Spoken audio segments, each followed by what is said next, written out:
Well, hello and welcome to the Tennis Podcast, coming to you from Tennis Podcast Towers, Melbourne, on day 2 of the Australian Open. It is shortly after midnight and we've just watched a sensation lose live on Channel 9. So we're having a well-rounded Australian Open experience today. And spoiler alert, Alexei Popyrin not in the running for sensation of the day. It is a close-fought contest today, so make sure you stick with us for that in part 3 and for discussion of today's men's matches in part 2. We start today, though, with the women, because once again we've had some serious drama from those matches today. Unfortunately, no Elsa Giacomo on the schedule, so who knows what got Matt's pulse racing today.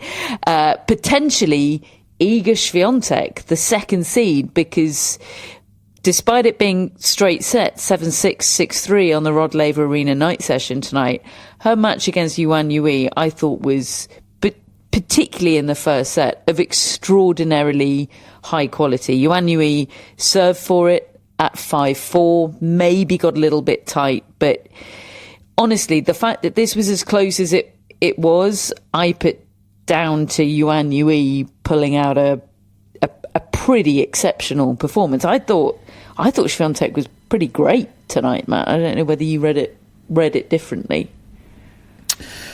I didn't think she was great at the start. I thought she came out looking like a player searching for some confidence and definitely seemed quite shaky early on. Her serve, she was having issues with that shot again, and Yuan Yue was taking good advantage of it and twice managed to be up a break in that first set, and as you said, serve for it at 5-4. Swiatek was also quite bothered by her skirt. She tried to rip it at one point. Yes, and changed it at the end of the first set and came out in the second set in some shorts and seemed a lot happier in those. So, yeah, I don't quite know why that was such a problem for her, but it clearly was. Yeah, look, 2019 was the last time Iga Swiatek lost a set in the opening round of a major. She usually comes through these extremely comfortably without too much fuss whatsoever. That stat is still alive. She won tonight in straight sets, but it was just much closer than you would normally expect. And I do think Yuan Yue had a big part to play in that. Very persistent, fought hard, played well. She's a good athlete, isn't she? She is, and she was not sort of intimidated, I didn't think, by the occasion. I was very impressed with her, actually, and I think Swiatek is in that slight zone at the moment where I think top players sense an opportunity, and they're maybe also sensing a little bit of vulnerability in her, and they're bringing it. I feel like she's constantly coming up against people playing really well at the moment, and that's something that as a top player you just have to ride, I think. So shaky start, but I did think Swiatek found her game in this one and did some of the things that we're looking for her to be doing, playing with a bit more margin, counter punching a little bit. Did that in the latter half of this match pretty well, and ends up coming through in straight sets, but was pushed, and sometimes that can help sharpen you up. So let's see whether she comes out in her next match more convincing from the start. Yeah, I have to say I missed most of those early stages, or rather I was very much in a multi-screening situation in those early stages. Once I really zeroed in on this match towards the end of the first set, I thought Swiatek, considering she was under such stress and scoreboard pressure at that point, that's what we're looking at with Swiatek, isn't it? Absolutely. Can she do it? Can she play the same way that she plays when she's front running, when she's under serious stress? And at the end of that first set, I thought she did. I thought that was a real test pass. There was a part of me that wanted to see whether she was able to do it if she lost the first set, but I'm quite sure there will be other opportunities to test that from Iga Swiatek over the course of the fortnight. But the test that she did face tonight, David, she really passed it. Yeah, she got pushed, and you find out a little bit about where your game is in that situation, and I think that's it's quite an unusual situation for her to be in at a Grand Slam. I mean, there have been Grand Slams that she hasn't won, but very often she's gone into them as the favourite for the title, or one of the very biggest favourites. And look, she still is in that. She's in the mix, right? I would not be surprised if she won this title. But she's not in the sort of form that we've seen over the last 4 or 5 years that she's gone into most Grand Slam tournaments, even if she's ended up not winning them and maybe having a disappointing loss. So it's kind of a new territory, to me at least, for her. And I'm fascinated to watch her just try to find a route through. Because, she lost a set on the way to the Wimbledon title this year against Katie McNally. And if somebody had told me that she's winning the title when she lost that set to Katie McNally, I would not have expected that. So it may just click. She may find it during this tournament, and that would be fun, wouldn't it? If she just found that form when Sabalenka's already in her Australian Open form, and there are one or two others that are in great form too. I'd love to see that. So Swiatek in the mix. Shock. Is Mirra Andreeva the Adelaide champion, David, in your mix? We haven't really had a very thorough in the mix chat, have we? It's a very good question. On the cusp, isn't she? Yeah, I think that's probably because instinctively I'm going to say no, and yet I rate her so highly, and because we saw what she did in the first 4 months of last year, I know she can beat anybody in this draw, and yet I still, and she won the tournament last week without dropping a set, but again, she lost the first set tonight, and that's happened 3 times this year. I asked her about that in the press conference afterwards. The fact that she's lost the first set in 3 matches. This time it's against Donna Vekic, who was hitting the living daylights out of her forehand for a set and a half and really looked dangerous tonight. But there was no panic in Mirra Andreeva. That was what interested me, and that's what I asked her about. I said, do you feel maybe that a couple of years ago you might have panicked? And she actually reminded me and everybody, I mean, maybe everybody else in the room was thinking about this, but I'd forgotten all about it. The way she used to get down on herself and just start, frankly, throwing a tantrum on a court, and she was so petulant. She'd be giving everybody in her team a mouthful, and she would just be childish, really. I mean, look, she is 18 and she was 16 back then when all that was going on, and I remember the Conchita Martinez eye roll when they first started working together. She does good eye roll. Yeah, it was an affectionate eye roll, but it was kind of putting me in my place for suggesting that she might have got over all those things. This was 18 months ago at the French Open. Well, I think she has got over them now, or at least there have been major strides taken, because she said, "Look, I know you all know that is what I do sometimes, or that I don't find it easy to kind of withstand disappointment." I'm paraphrasing here, but that's the gist of what she said, and she was pointing to the fact that she used to have these outbursts. And she says, "We're working really hard at them to try and so that they don't happen." And the fact that I'd forgotten all about them tells me that she's made major strides, because I put it to her, you don't get very long in a best-of-3 set match, and if you go down a set or even a break, you've got your work cut out, and yet she just gives you the sense that it's all under control now, and her game is in her control. Well, that was what I saw tonight. I mean, I think in terms of her tennis and her physicality, she's in any mix as far as I'm concerned. From what I saw tonight, I was I got there midway through the second set, which was when Donna Vekic's challenge faded, and we, David, were watching on the screen. I was up until that point, and you were making noises at the Vekic forehand. She was cracking it right out of the centre of the racket, and I know Pam, who doesn't officially work with Donna at all anymore, but obviously still has a lot of affection for her and follows her very closely, she was watching tonight, and she was really heartened by what she saw from Donna Vekic for a set and a half. But what I saw when I arrived on the second court tonight was, first of all, I had a moment of being quite taken aback by seeing Mirra Andreeva in real life, and I had deja vu, because I realise I feel that every time I see her in real life. She is quite something as a physical presence. You just don't expect it from a teenager. It's Coco Gauff-esque. Okay, Coco Gauff is the best athlete in the sport, but I'm telling you, she is so imposing and so impressive as a physical specimen. It really takes you aback to see in real life. She's one of those that's deceptively tall and so strong. It really bowled me over. And then I proceeded to see her play this perfect set of tennis, 6-love in the final set against Donna Vekic, who was fading physically, but it was like watching an analog player against a digital player. Like, Mirra Andreeva was playing chess and Donna Vekic was playing snakes and ladders. You know, like she's got serious weapons, Vekic.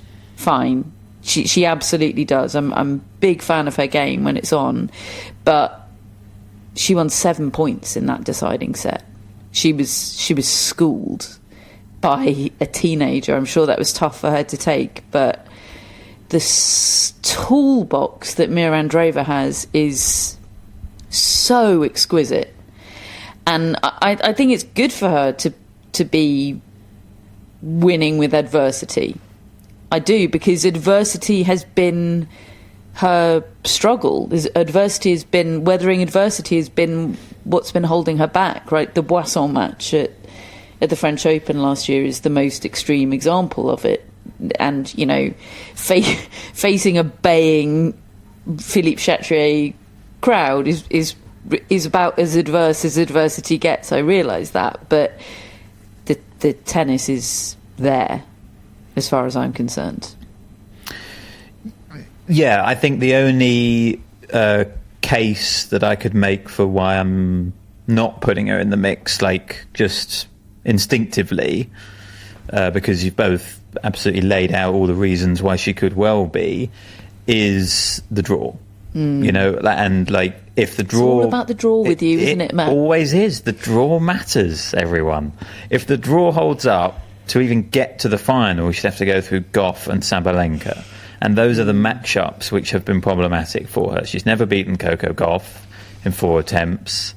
And, okay, she does have a couple of wins over Sabalenka. One of them, Sabalenka, was extremely compromised at the French Open. I don't really count that one. That was not Sabalenka. She did beat her in the Indian Wells final, which is absolutely legitimate and a very good performance. And relevant. And relevant. It was an odd Sabalenka performance. She massively faded in that. And I think Sabalenka in a major is a different proposition. And that would even be to get to her first major final, and most likely she'd be playing someone more experienced than her. You know, so there's just a lot that she's going to have to do if the draw holds up in one tournament for Andreeva to actually win it. But like, we've definitely seen wilder things, and like, she is capable, and sometimes you get a young player and they just need a tournament and a moment for it kind of all to come together, and she does feel like she's been in that situation for a while, and now with these improvements and this increased maturity, maybe it's going to happen. But right now I would probably fall down on not in the mix, just because of that, and having to sort of run the gauntlet there like that. Yeah, okay, I defer to the draw master. No, you're absolutely right. I do think it's going to happen one of these times, pretty soon. Do you know what occurred to me when you were talking about it there, and the thought of her having to play potentially Gauff and Sabalenka to reach the final? I thought of us doing Andy Murray's near misses as a Friends podcast on the eve of this Tournament of Tennis Relived show, in which we talked about how Murray against Nadal suddenly realised he'd got to smash his backhand much more aggressively than he normally would, and then he developed the forehand under Lendl. And I think that at some point for Andreeva to win one of these tournaments, which I believe she can and will, she's actually going to have to hit out of her comfort zone and find something that hurts. Right, because I probably would have been saying exactly the same about Madison Keys last year. Like, how is she going to beat all of these players, Rybakina and Swiatek and Sabalenka, one of the most extraordinary runs to a major title there's ever been? And she did it by hitting out. She's always had that power. Obviously, it is her natural game, but to do that relentlessly and beat these players one after the other, I do think you've got to be playing it on your terms, like the way Keys did. And obviously, I think Andreeva had a very similar run at Indian Wells last year to what Keys had at the Australian Open. She did beat a lot of these players, top players, consecutively. She is capable, but I don't know, majors are different. But look, the signs are great. She started the year so well, Andreeva, with just looking fresh again. And yeah, it's really good to see, because her game is such an addition to the already excellent pool of top players that there are. Yeah, you can see she's an Andy Murray fan in her game. It reminded me of watching Andy Murray and how you'd be watching Andy Murray and think, oh, well, he's stolen that point. He's won that point that he had no right to win. And he's done it again. He's done it again. And you think each one is an isolated sort of bit of luck, or, you know, something improbable. Every time you think, okay, but you can't win a whole tennis match like that, can you? And like, he has. And he's done it again. And he's made a whole career out of it. That's how I felt about Mirra Andreeva tonight. It was a real joy to watch her. So that was Andreeva on the night session. On the second court, day session on Rod Laver Arena was opened by Coco Gauff, who cruised today. It was comfortable for her against Kamila Rakimova, 6-2, 6-3, 7 double faults and 31 unforced errors. Though it you know, there's the demons are lurking in that scoreline. Yeah, it's not like she's walked in here and is blemish free, really, with in terms of those things, and that's probably never going to be the case. She's got to reckon with these elements of her base game. But 6 of those 7 double faults did come in the first set. So she cleaned things up in the second, and I found it very interesting in the press conference talking about how she's got to hit it harder. She's got to go for it more, because in the second set, when she actually went after it more, it was more reliable, which sounds almost counterintuitive, really. But then I get it, because the players often say you've got to let your arm go. You know, you've got to finish the shot. And so, look, a little bit like you were saying earlier on about Iga Swiatek, you've got to start somewhere. You've got to make sure you're still in this tournament come the second round. It doesn't really matter if you don't play lights out in the first round. In fact, you probably don't want to. You want to be, well, you want to peak for a start, but I think it's reasonable to be trying to just iron a few crinkles out, really, in the first round of a Grand Slam, and probably 2 and 3 as well. And is that what Amanda Anisimova was doing today, Matt, against Simona Volter? 6-3, 6-2. About a set and a bit into this, Matt told us it was a terrible match. It was. I mean, it was. It was really bad. Between them, they combined for 9 winners and 31 unforced errors in the first set. You know, and like... Glad I missed it.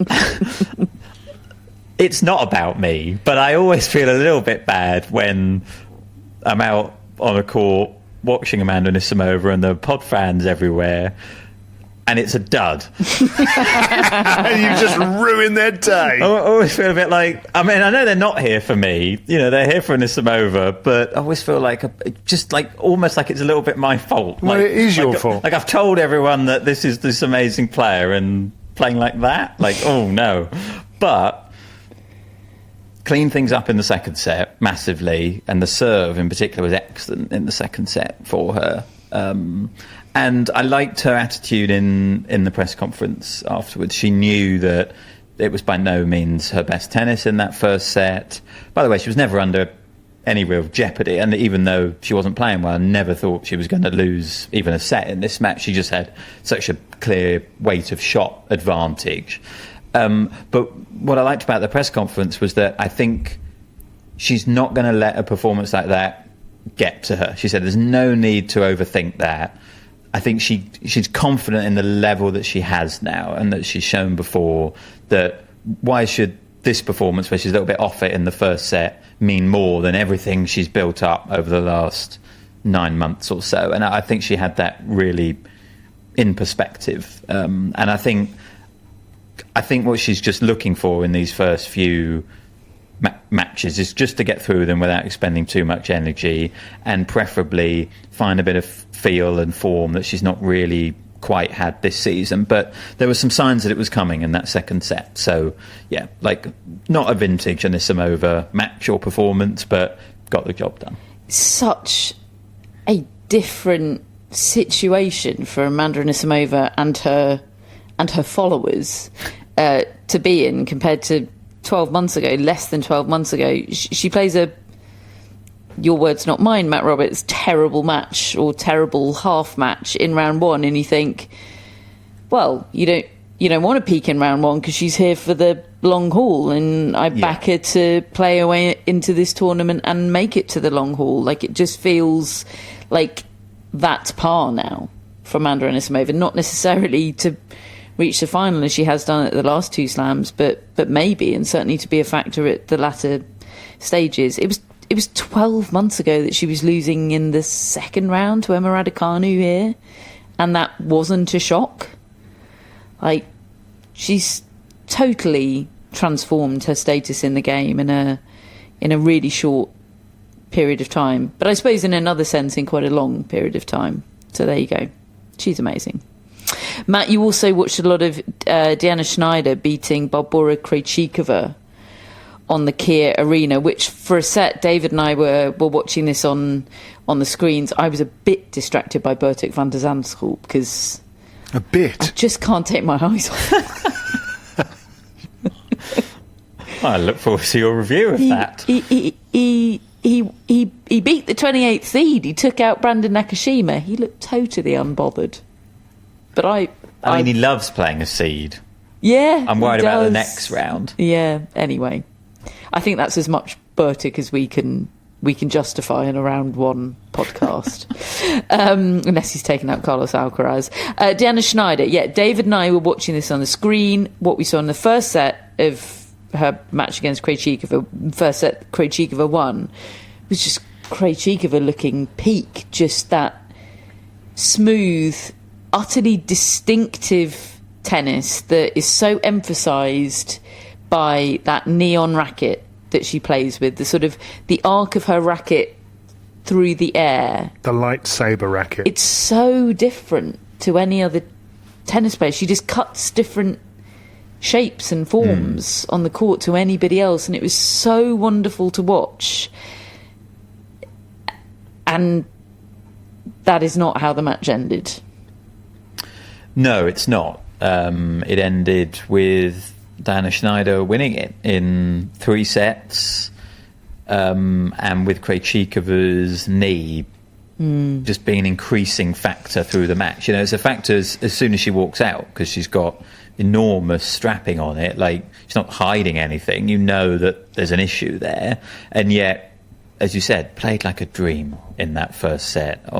She's such a unique combination of smooth and quiet but devastating. Like, she is trying to take you apart with her game. Like, there's a ruthlessness to her, isn't there? There is, and it's surgical, it's clinical, the way she changes the direction down the line and creates angles with the forehand and knocks off volleys. Like, it's brilliant. And Schneider had no answer. Like, Krejcikova was fantastic, serving well as well.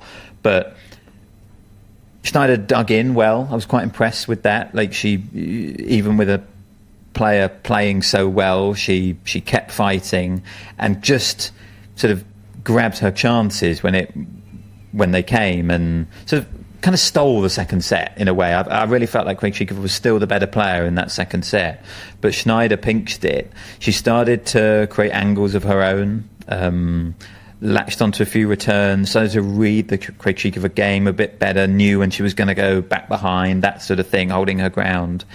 And then in the third set, Schneider was the better player. She was the more sort of vibrant one on the court, as the Krejcikova knee just became more and more of an issue, and she had some treatment on it, and it really started affecting her, particularly on the serve. I felt like she was sort of unable to properly push off or push up because of the knee, and it was just a terrible shame, because it was kind of a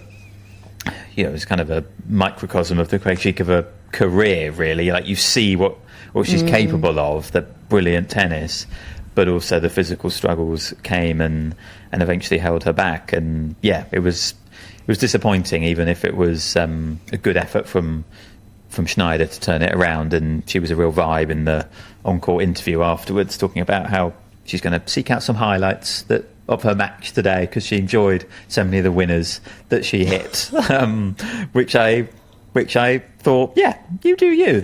You did hit some good winners. You should appreciate those. Yeah, so it was a tough watch from a Krejcikova perspective. Yeah. Victoria Mboko also has some serious strapping going on with her knee. Like, it's alarming to look at. She was playing with it all of last week in Adelaide and reached the final. So I knew what I was in for when I went out to 1573 Arena to see her match against Emerson Jones. But still, sort of when you see her mummified leg, you're like, oh God, hope this isn't going to be sort of awkward and sad. But she seems unhampered in her movement. I hope it's precautionary, or preventative, or some sort of support rather than anything more serious. And she was great today against Emerson Jones, who is, this was just a reminder, she's a talented work in progress. She's a 17-year-old who looks like a 17-year-old. I don't think she's ever going to grow into Mirra Andreeva in terms of her physical presence on the court. She's always going to be a bit of a mosquito type player. She's quick, she's very slight. I think for her size she packs a good punch, but she's just never going to be able to pack an Mboko punch. It's a lovely ball she hits, and the backhand, I'm not pushing it on you, Matt, but it is lovely. And when people have tried pushing it on me famously at a live show. I'm keen not to be one of those people, but it is a lovely shot, and it's got I was the media seats, which I had a bit of a situation with my seating in the media area, but I was just about able to see the players if I craned my neck in the right position in order to be able to see around the absolutely obnoxious Australian men in the Viking hats in front of me. Horned Viking hats. Anyway, from my vantage point, you could see the flight of the ball, and it was very pleasing from Emerson Jones. This lovely flat ball, but she's 17. She looks 17. She spent all of her time scampering, and she looks really good scampering, but it can only get you so far against somebody like Victoria Mboko. So look, I'll be interested to see her progress, and I don't want to, piss on the Australian bonfire, but give her a bit of time. Like, the great and good of Tennis Australia were all out there in the also craning their necks around the Viking hats. Absolute arseholes. I mean, can you imagine? It hadn't even occurred to them that they might be in the way. Extraordinary. I've posted a picture of my obstructed view on our Instagram. It's worth checking out, folks. Victoria and Boko through to the next round. Emma Navarro, her poor start to the season continues. She lost in 3 sets to Magda Linette, former semi-finalist here, of course. Jessica Pegula, who, by the way, Magda Linette had lost 9 matches in a row at slams. Wow. Hadn't won one since 2023. And look, I considered picking Linette to beat Navarro, because Navarro has not had a good start to the year. She's not been in great form for a while, but then I had a quick check of Magda Linette's slam record and saw that and thought, oh, no, I'm not going anywhere near that. Was that the year that she reached the quarterfinals here? Semis. Yeah, with her spicy secrets. They never materialised, did they? No. And she had some issues in this one. Like, she was getting a lot of treatment, but still managed to win it. So yeah, Navarro's poor form not continues. A good start to the season. Pegula 2-1 over Anastasia Zakharova, the Russian player. She was, I know, got a new one. It's not how we pronounced the name yesterday. No, I've done some research since then. I could tell. Pegula was so good in this, and I think it might not mean anything because Zakharova wasn't good. And she's, oh goodness me, her serve is weird. You know the Mary Carrillo line about if your serve requires good footwork, you're probably doing something wrong. I think she was talking about Anastasia Zakharova, because I've never seen so much footwork involved in a service motion. I was just thinking, the difference between Pegula and Krejcikova as players in terms of one always seeming available, physically robust to play, and okay, the odd first round defeat, but the vast majority of the time in week 2. But Krejcikova's won 2 of them. Is Pegula ever going to win one? Do you think? 31 now. I think it's unlikely, personally. I don't think she's in my mix. But then I wouldn't be shocked, big picture, if she won a slam. I would be surprised, but not shocked. Yeah. She's sort of on my radar to potentially win a slam, but I don't think I'd ever pick her to win the slam that we're in. Has she ever been in a mix? I get the feeling that she was in a mix at Wimbledon. She's been in mixes. I mean, she beat Iga Swiatek, didn't she, on the eve of Wimbledon, who then went on to win Wimbledon. I think I picked her for an Australian Open once, but then I picked Paula Badosa for an Australian Open once. She's got McCartney Kessler next, by the way, who we cooed over at the 1 Point Slam briefly. Good player. She is a good player. Yeah. Good player, Meredith. Karolina Mukova beat Jacqueline Christian. I think I need to stop saying that Jacqueline Christian's good, because, well, she keeps losing. I keep saying she's a tough drawer, and maybe she's not. Change it to sneaky good. Maybe she's the anti-Paolini. Not as tough a draw as you think. Sneaky good gets you out of a lot of trouble, doesn't it? Sneaky good's a bit like, but I told you it's not that good. But then if she does win, it's like, see, told you. Right. Oh, is that what you've been doing all this time? Yeah, always. That's how he keeps his credibility, Catherine. We need to learn. Jacqueline Christian, as I've always said, is sneaky good. 3-6 for Mukova today. She also had strapping, but just the one body part, which is pretty good going for Mukova. And actually, I was hearing Pegula talk the other day about the fact that you will see a lot of players with their thigh taped, particularly at the start of the season. Often it's the landing leg off the serve. Apparently that's a very sort of weakness that builds up through not playing matches, and therefore they sort of decide that actually start of the season taping it up is a good sort of preventative measure just to sort of help you through. And that's exactly what it was for Mukova, the left thigh. Yeah, that's sort of landing leg off the serve, because it's a body part you're going to put a lot of strain on over the course of a match that you've probably not been using so much through the off season. So it was good insight there from Pegula. I really support Karolina Muchova taking precautions, taking whatever precautions she needs to against injury. Also possible that's not what this is and she's injured, but she looked fine today. Let's put a positive spin on it. She looked really good. And Christiane, as discussed, sneaky good, so that's a great win. In the next round, she will face Alicia Parks, who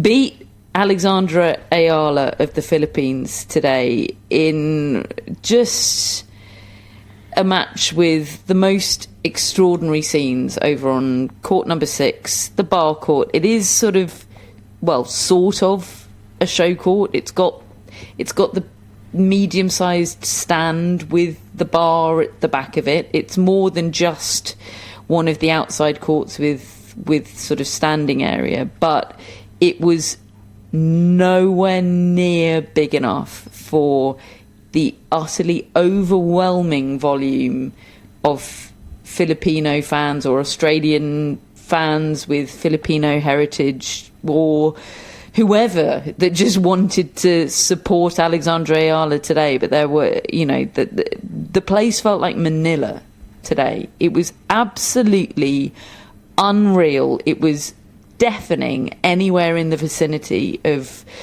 court number 6, and there's a couple of different ways to look at this. Let's look at it first in terms of the match and how on earth Alicia Parks, David, withstood that atmosphere all against her and losing the first set 6-love to come back and win 6-3, 6-2 in the next 2 sets.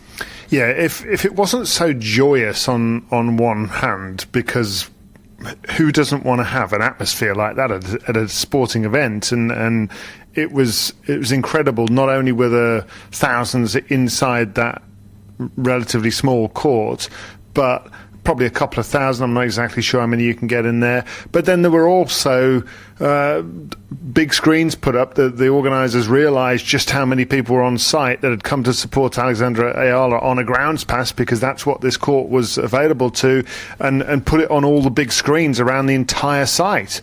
That was the only match you could see. And there were people sitting on a huge grass sort of slope. There were people sitting in all the public areas at the tables and chairs watching the big screen.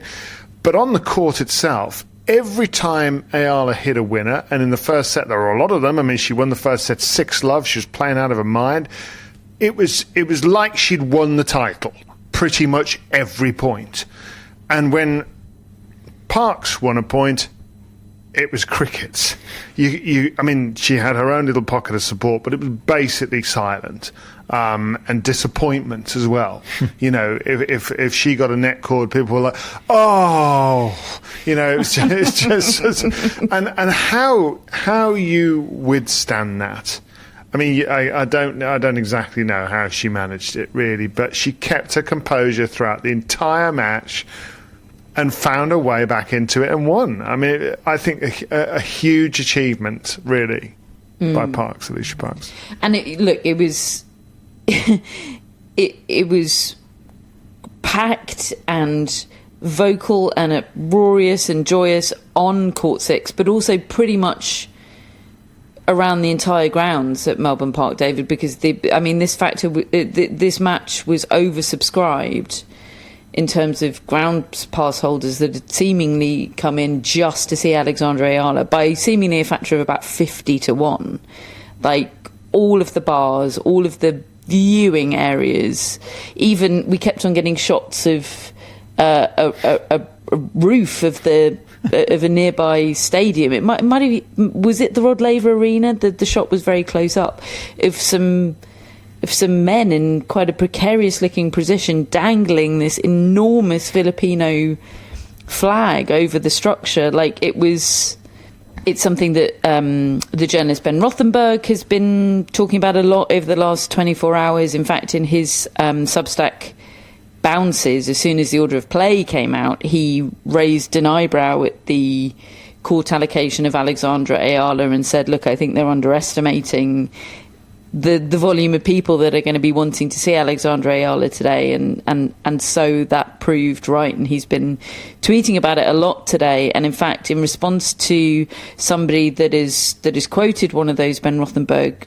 tweets, they said, if there's a Filipino player in any sport, always expect the Filipino community to show up. This will be a learning curve for the Australian Open, and they've tagged the Australian Open in. And to their credit, the Australian Open official account has responded to that and said, hi, we really appreciate your feedback. We will take it as a learning and come back strong next year. And look, that's fair enough. Perhaps they could have seen this coming, but you can't predict everything. And you also have to balance a lot of things, because players earn seedings and they feel like they should get court assignments based on having got themselves up in the rankings. You've got players like Stan Wawrinka who was coming back and needed a big court because it's his last year.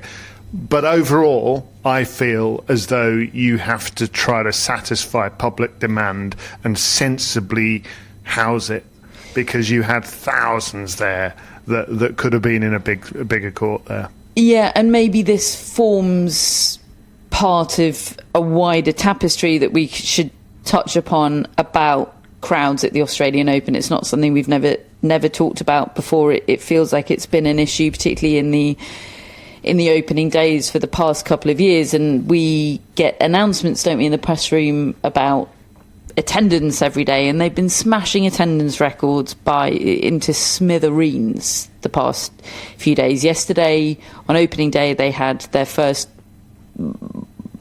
day of attendance over 100,000 ever at the Australian Open, and obviously the tournament are crowing about this. They're thrilled, and on one hand that is brilliant. The fact that demand exists for tennis is a wonderful thing, and I don't just want to piss on an Australian bonfire again, but there is not unlimited supply of tennis for everybody to watch, and there is not unlimited capacity at the Australian Open.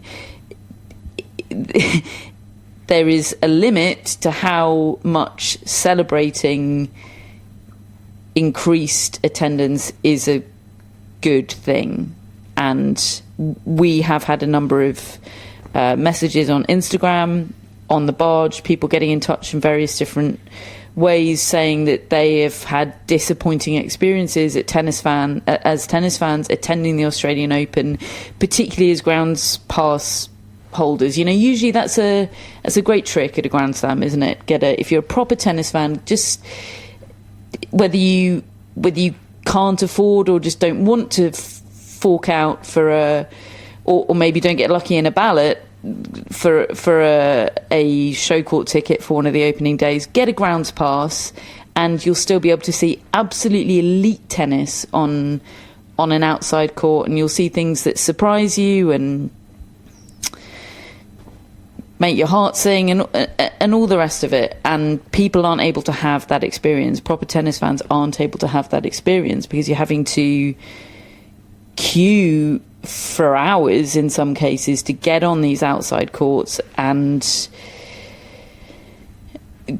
unless you're prepared to kind of stay there all day, as soon as you give up your seat, somebody else in one of these hours long queues is taking it. We've had, as I say, messages on the barge, somebody saying that this was their first trip to the Australian Open and they won't be coming back. They barely were able to watch any tennis. Impossible to walk through the grounds. And basically, as a tennis fan, had an extremely disappointing experience. Now, it seems pretty clear, isn't it? There's a lot of people coming through the gates that's not their priority. They might try and catch a bit of the tennis, but there's this festival atmosphere. There's lots of things happening besides the tennis, and good luck to them. That's great. It's good to see lots of families and so on, but for that to be happening at the expense of the enjoyment of tennis fans feels like a tough scene. It feels like maybe a better balance could be there to be struck. Yes, and I think there's also a couple of particular things which we're seeing now with this new sort of scheduling of the 2 hardcourt slams, starting on the Sunday and having only 2 matches during the day session on the main show courts. What happens is they've now got 3 days to play the first round rather than 2. So there's fewer matches on any given day.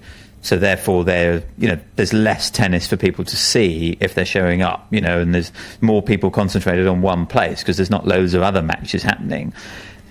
And so that's one factor. And then also the other factor is 2 matches on the main court. Very often in the early rounds, that is a top seed against someone not in their class, and it's one-sided and it's over quickly. And then you get everyone on the main stadium pouring out to go and watch tennis on the outside courts, and there's not as much tennis on the outside courts as there used to be on the first few days of slams because they've got 3 days to play it rather than 2. So this confluence of factors, plus the tournaments generally wanting to get more people in and having the capacity to get more people in because they've expanded the sites and they've put on extra entertainment, it just is creating an experience for a lot of people that is involving an enormous amount of queuing to watch tennis and not that much actually watching of tennis. And yeah, I really sympathise. Look, I know there's a lot of people. I was lucky to spend time with my friends Trez and Luke today, and Trez was completing his fan slam today, and he couldn't have had a better day. He's had the time of his life, and there are still a lot of people coming through these gates having those experiences, which is wonderful. But I just feel like sort of anecdotally we're hearing more about some people who are having some sort of tougher experiences as well. And yeah, you sort of hate to see it, and I'm sure they are thinking about the organisation, but it feels like maybe it's not top of their list. There are other things that they're putting ahead of true tennis fan experience, and that's getting a little bit lost along with everything else that's just brilliant.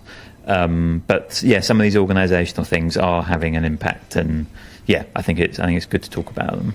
Yeah, that's very well expressed. Intentionally blank is the enemy.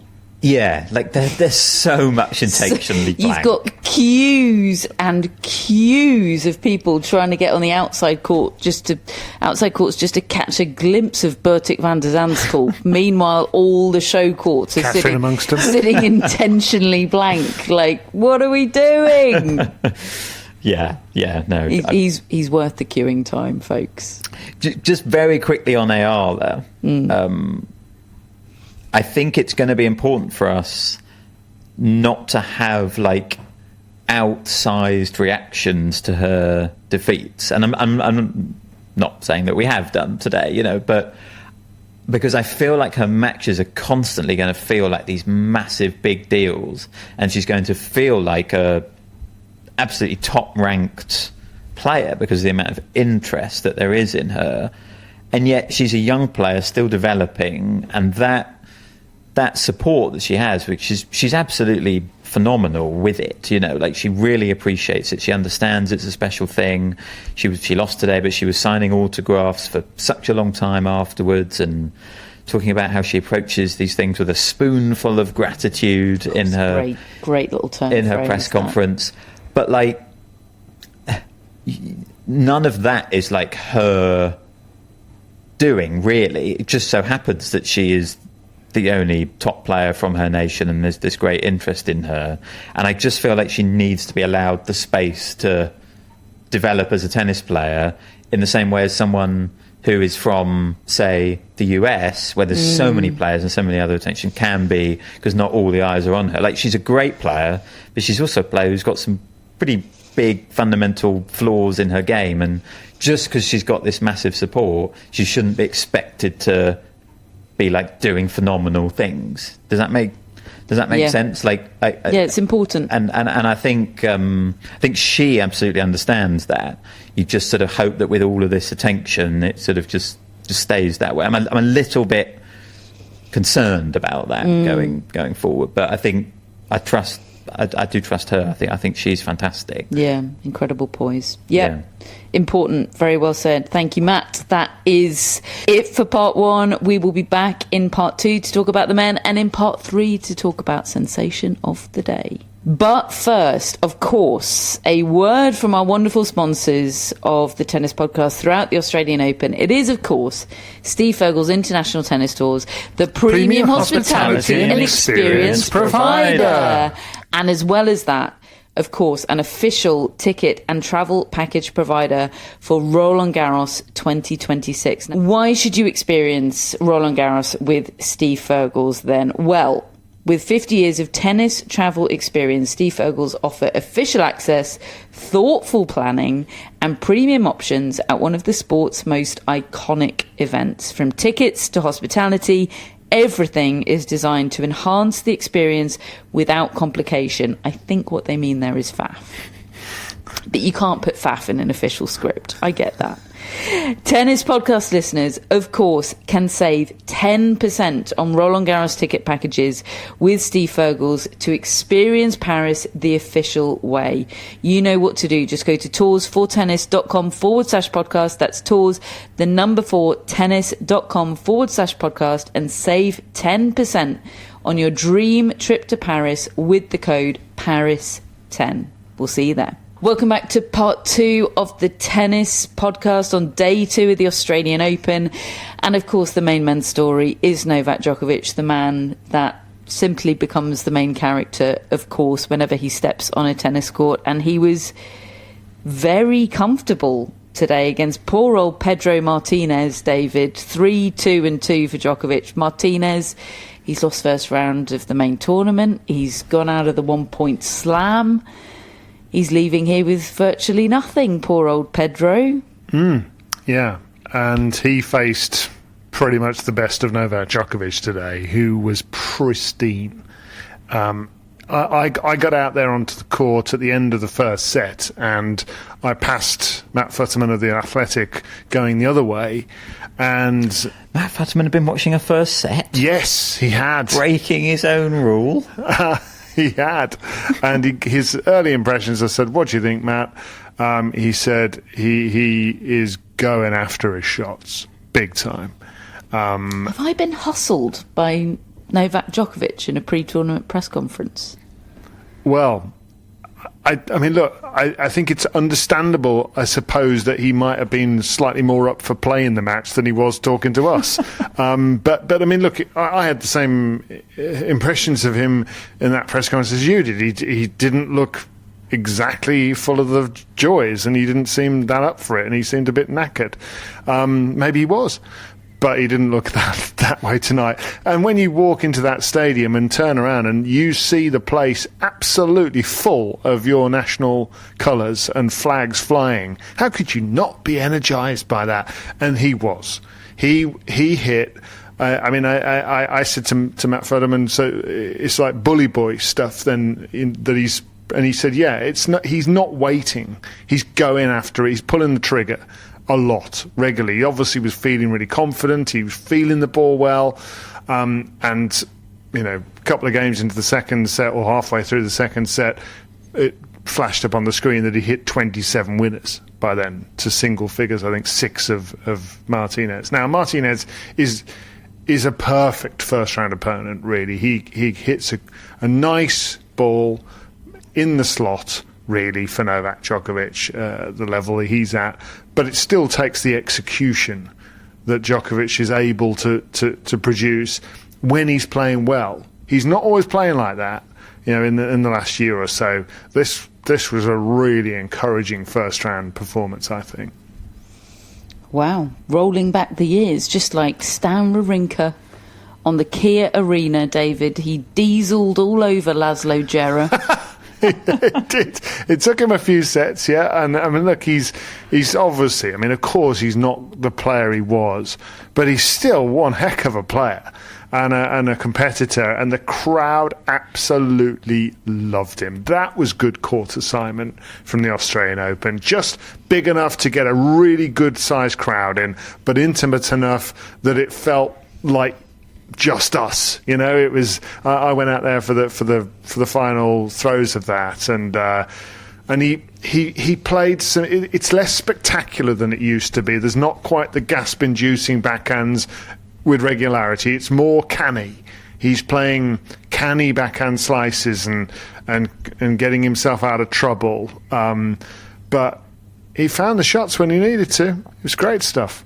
And he's always been such an explosive player, as you say, Wawrinka. That's always what stood out. But I do always think that ability to be canny of his was always underrated. Like the way he developed a chip was something that served him so well through his career, and just an ability to just keep the ball low and reset points is something he has always been able to do, and he can rely on it now. And as he's 40 years old, and I do think it's fascinating how it feels like there's been a mindset shift since he's put this deadline on it. It seems to have freed him up, and every match possibly being his last in a certain place means he's getting this incredible wave of support, and he really shouted that out in the on-court interview, didn't he, in terms of how much that is like powering him through at the moment. Yeah, it was a special moment, and I enjoyed James Hansen's line in The Athletic that he was playing with his heart on his sleeve and his shorts on his shirt, because he's got this little tribute to his iconic French Open shorts on his collar. Podcast, because didn't I suggest he get the shorts out? Him, someone at Yonex, Pam, perhaps. Yeah, it's great. It's a really cool touch. I'm sure plenty of other people had that idea. Djokovic and Wawrinka, just to treat them as a pair for a moment longer, they're both playing qualifiers that I'd never previously heard of in the next round. There's another French Arthur. Yeah, there's another French Arthur, and there's another really good Italian that's just come out of the woodwork, because that's what they do. We've got a Francesco Maestrelli, the Italian qualifier that beat Terence Atman today. He is the second round opponent of Novak Djokovic. And we have Arthur Gaya. Yeah. Arthur Gaya. Let's go with that for now until we get confirmation. He beat Yuri Lehechka, the 17th seed today. Gaya. It could be a David De Gea situation. We'll find out. Anyway, that's who Stan Wawrinka's playing in the next round. So, look, I'm saying this on the basis of nothing, because I've just declared that I hadn't heard of them before today, but I'd say those are winnable. Yeah. I definitely think so. I think Stan, if he does win, that would probably play Taylor Fritz, I want to say, in the third round, which would be kind of a moment, I suppose. I don't know what it says about men's tennis that the players that most sort of captivated me today were 40-year-old Stan Wawrinka, 38-year-old Novak Djokovic, and how old's Marin Cilic? But similar. You can have a tight 45 seconds on Marin Cilic, Matt.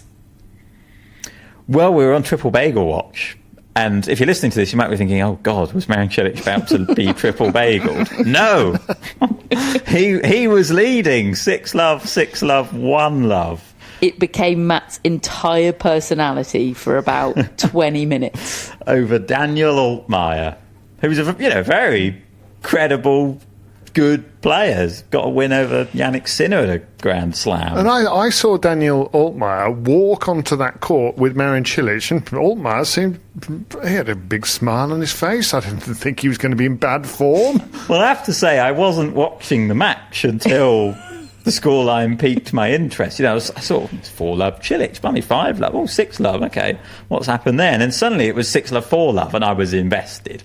And yeah, I really wanted the triple bagel. We've not had one since 1993 at a slam. So mean-spirited. Matt becomes evil in this situation. And look, the Australian Open has teased us over the last few years. We had Djokovic over Mannarino, won the first 2 sets 6-love. a couple of years ago. We had Khachanov do it against Nishioka a few years ago. Now we've had Cilic. Like, this has been the slam which has given us a shot at the triple bagel. But, we have to go back to 1993 for the last one. I'm just going to pull out my favourite triple bagel stat at a slam. There have been 5 in Grand Slam Open era history. Most recently in 1993. 3 of them came in 1987. What was going on that year? Like, wild stuff. One of those was Stefan Edberg and Stefan Eriksson against Stefan Eriksson. I remember it happening. Yes. And then in 1993, you made money off the triple bagel. Yes. Back in the days when before I realised that I shouldn't be gambling on things, I won some money on Sergio Piquera because I saw him triple bagel Thierry Champion and I thought he's going to win the tournament, and he did. By the way, Altmaier sort of did get triple bageled because before this match he lost his previous set 6-love to Jaume Munar in Adelaide, so he did lose 3 consecutive sets 6-love. Baying to see Daniil Altmaier get triple bagels. I feel like I'm staring into the face of true evil right now. And yet it actually felt a bit precarious for Cilic in that third set. Because, it was a tie-break, wasn't it? And it was a good, actually quite Cilic good set. Cilic was tight. Yeah. He was so tight. Start of that third set. The moment he hadn't got the triple bagel, he was tight. As soon as it was 1-1, he looked really anxious. We lost the 7th seed, Felix Auger-Aliassime, today to Cramp. Well, Cramp and a really tricky opponent. Sneaky good, Nuno Borges. Perfect usage. Thank you. Beat Grigor Dimitrov here a couple of years ago when Dimitrov was seemingly in fantastic form. Strange to see Felix struggling with cramp. He retired training 2-1, obviously just well known for being so well conditioned. He might have limitations in his game, but physical conditioning has never been one of those, and he seemed equally taken aback by this happening to him. He was pretty shocked by it today, so that was tough to see. Daniil Medvedev, David, fairly comfortable today, 7-6, 6-2, 7-6 over Jesper de Jong, his first Grand Slam match win for more than a year. And you think he's playing a little bit differently to how he has been playing? He is shortening rallies, certainly compared to a year ago. And that's an incredible stat, isn't it? His first Grand Slam match win for over a year. And it was first round here last year. And I remember that being 5 sets and really stressful against somebody not very highly ranked. And then he didn't win another Grand Slam match all year. And he was obviously very low in confidence, and he made that point in the press conference. He was quite bullish about himself, almost like he was just reminding everybody and himself that, hold on, I used to be world number 1 and a Grand Slam champion, and I didn't do that just by rallying for 40 shots every time. I regard myself as an aggressive player, he said, and he said, when I'm playing well, when I'm confident, I will play people like Rublev and Auger-Aliassime, who people think of as these big hitters, and I've got 40 winners and they've got 20.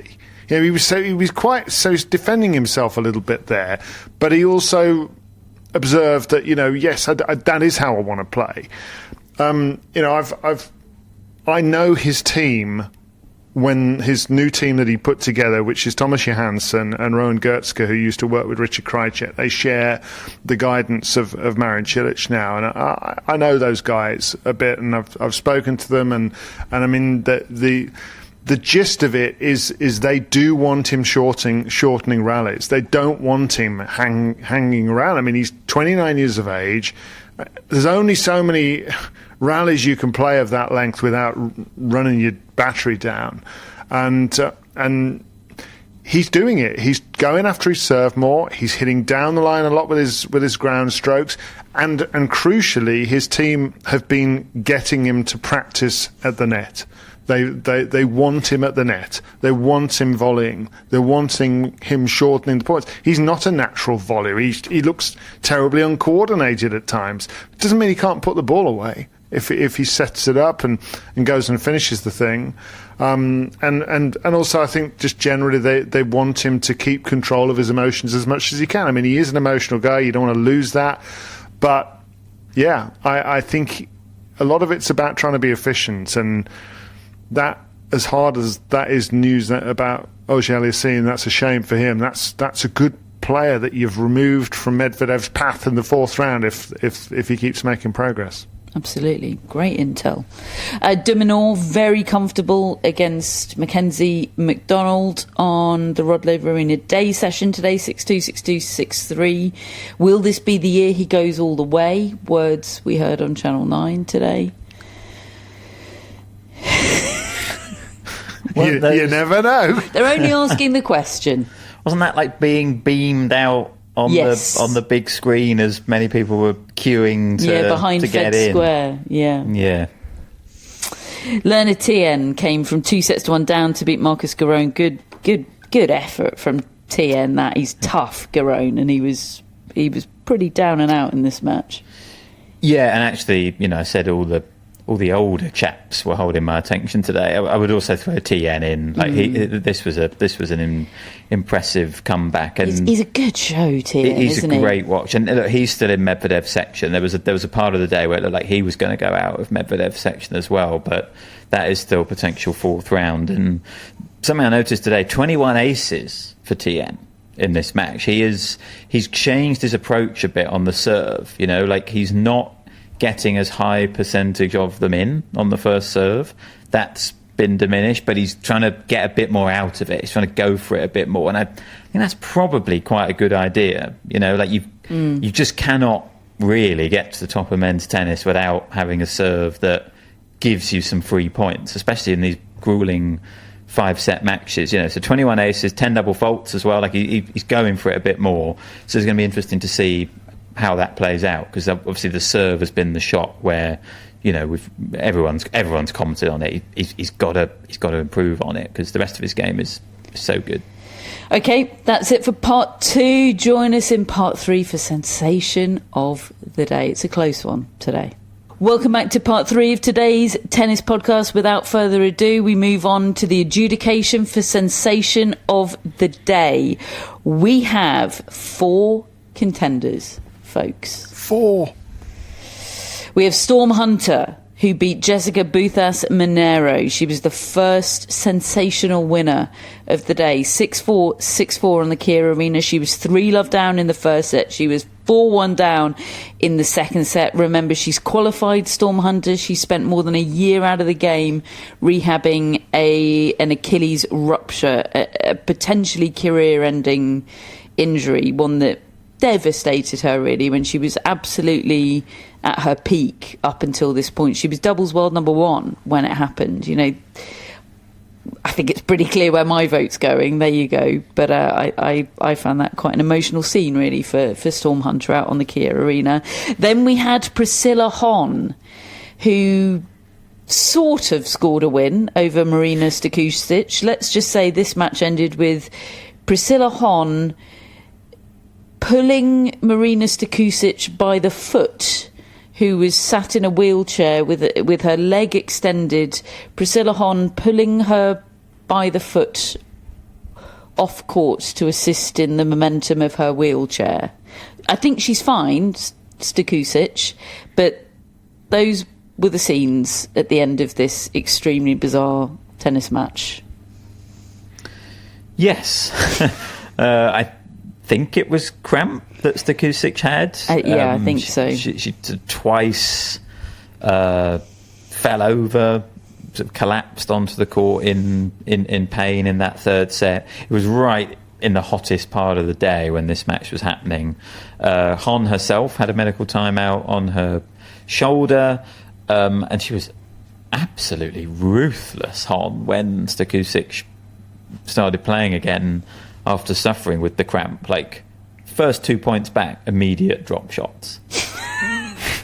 And I mean, it's what you've got to do, isn't it? Like, I kind of loved it, but yeah, it was ruthless.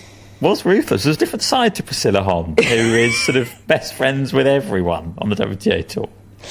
Can we remove her from the running for sensation of the day simply because a retirement win? I mean, you can't beat the Storm Hunter story with a retirement win, can you? Nope. No. I'll allow Storm it. Hunter, the clubhouse leader. Our next submission, Iga Tomljanovic. She beat Yulia Starodubtseva 4-6, 7-6, 6-1. She's had her own injury woes as Tomljanovic. She had to fight back from behind in this one over on the John Cain Arena. It's hard not to be pleased for Iga Tomljanovic, isn't it? She seems like a really good egg, and she's been through a lot. And it was very sensational. It was right in the sensation sweet spot. I still think it's Storm Hunter, though. I agree. And I also think Tomljanovic she is a sensation, but she's been close to being too good to be a sensation. Agreed, yeah. She's got that win over Serena. She's got a couple of Grand Slam quarterfinals. She's a very, very, very good player, Tomljanovic, when she's at her best. She's not that at the moment. And I would have thought she would probably have expected to win this one. Our first men's Australian winner of the Australian Open 2026, Rinky Hijikata, David, the wild card. He beat Adrian Mannarino 3-3-1. He absolutely demolished Mannarino, did Rinky. Can't quite remember how Rinky became my boy, but I did like he him did, for though, a while, didn't he? I? Yeah. And Is he your sensation I of the think day? it might have been his doubles run here. yes, yeah, With actually, Kubler. that's it. I watched him play doubles, and he is a great They watch. had a nickname, didn't they? I can't remember. We'll get back to you. Wrinkler? No.